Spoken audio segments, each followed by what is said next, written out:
Good morning and welcome back to Tips for Young Writers.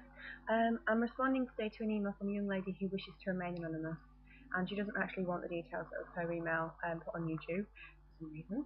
But the question that she brought up was quite interesting, and so I'm going to address it here.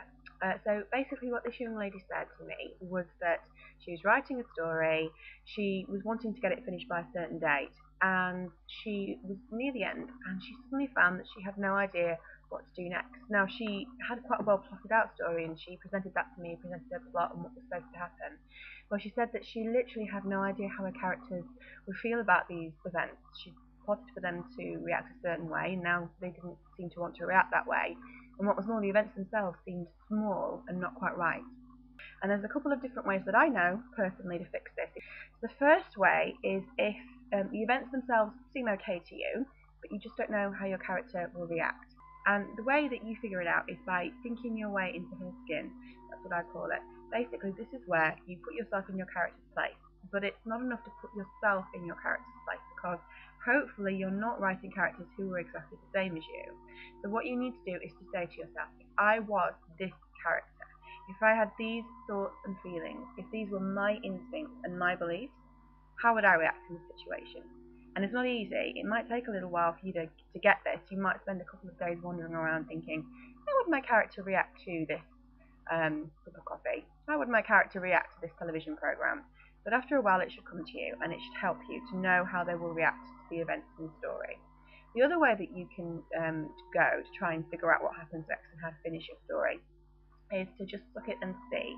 And I think a lot of writers work like this. We plot things out carefully so that we can have a shape in our heads the way the story will turn out. But the way that we plot a story out comes from how we feel about it right at the very beginning, normally before we've done much writing on the characters, and as you get to know them and know their world and know all the themes that are going on in the story, the way that you resolve them starts to change in your head. And so what happens here, for example, I'm using an example from my own writing. When I was writing my very first book, The Swan Kingdom, I got close to the end and I just realised that the ending that I had planned originally would not work. What I did there was to do the wrong thing, and that was to just go, I can't write this anymore, go off for 3 or 4 months and try to write a different book, until finally the gears in my head ground their way around to realising that there was a different way to write the ending. So the way I advise you to do it is to use the method that I used writing the book that I just finished, which is Shadows on the Moon, and that is to suck it and see. And what I mean by that is, in Shadows on the Moon, I had originally planned there to be a very dramatic, fiery ending to the story, in which the royal palace burned to the ground. The more I wrote the story, the more I realised that that was just not going to fit with the characters and world that I had created. But I didn't know what should come next. And if I had stopped, I feel like I would have gotten stuck. So I carried on writing, and I got to the end. And I'm literally sat with a pen and paper. This is the moment of ultimate confrontation in my story. My heroine is coming up against the villain. This is her big do-or-die moment. And I was literally about to write the first word in the first line of that fiery ending scene in which everything burns to the ground, when another scene popped into my head, and it came completely whole. A new ending that came to me literally wrote itself on the page, and it was perfect. It was a culmination of everything. It was a snowball effect. This can happen to you too, if you suck it and see.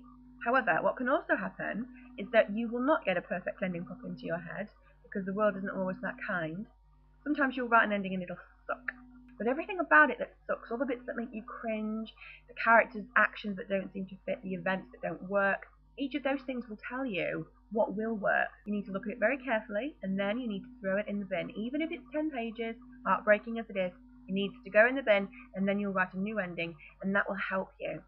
So these are the two ways that I know in order to fix it if you just don't know what happens next. You can feel your way into your character's skin and see how they would react, or you can just keep on writing and figure it out as you go along.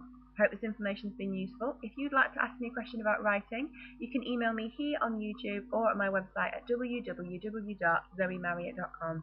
Thank you very much for listening, and this has been Tips for Young Writers.